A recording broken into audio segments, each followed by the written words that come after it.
Hello guys, mga katoda, mga ka-TGP. Morning. Biyahe na naman tayo. Tagal na biyahe ngayon, no? Kasi linggo. Mamaya mo hapon pa maglalabas yung mga tao. Sa tagal pa ng ang biyahe, halos 1 oras bago mapagsakay. Nakapagsakay nga ako. Tapos ito naman binayad sa akin, no? Dampot na nga lang, 20 na nga lang yung bayad. Ito pa, bulok na 20.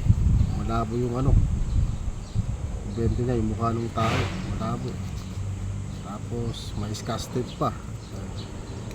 Binibili ko sa tindahan, ayaw tanggapin kasi nga malabo na daw.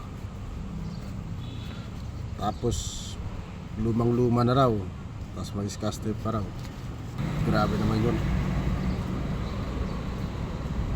Kaya ikaw na nagbayad sa akin ng 20 bulok na to,